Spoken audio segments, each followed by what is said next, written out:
PSC ചോദിക്കുമ്പോൾ നമ്മൾ confusing ആയി പോകുന്ന ഒരു ക്വസ്റ്റ്യൻ ഉണ്ട്. ചില കമ്മീഷൻസിനെ നീക്കം ചെയ്യുന്നത് ആരാണെന്ന്.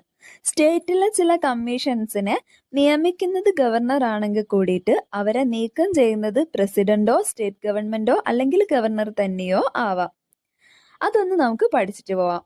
ഗവർണർ നിയമിച്ച് ഗവർണർ തന്നെ നീക്കം ചെയ്യുന്ന രണ്ടെണ്ണമാണ് നമുക്ക് പഠിക്കാനുള്ളത്. സ്റ്റേറ്റ് RTIയും ലോകായുക്തയും.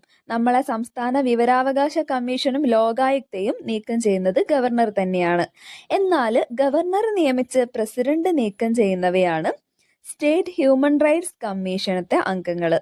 ഈ മനുഷ്യാവകാശ കമ്മീഷനിലെ അംഗങ്ങളെ നീക്കം ചെയ്യുന്നത് പ്രസിഡന്റാണ്. സംസ്ഥാന തെരഞ്ഞെടുപ്പ് കമ്മീഷനിലെ അംഗങ്ങളെയും സംസ്ഥാന ധനകാര്യ കമ്മീഷനിലെ അംഗങ്ങളെയും സംസ്ഥാന PSCയിലെ അംഗങ്ങളെയും നീക്കം ചെയ്യുന്നത് പ്രസിഡന്റ് തന്നെയാണ്. കുറച്ച് ലീഗൽ പ്രൊസീജിയേഴ്സ് കൂടി ഉണ്ട് അതിൻ്റെ ഇടയ്ക്കൊക്കെ, എന്നാലും നീക്കം ചെയ്യുന്നത് ആരാ? പ്രസിഡന്റ് തന്നെയാണ്. ഓക്കെ, ഇനി സ്റ്റേറ്റ് ഗവൺമെന്റ് ആണ്.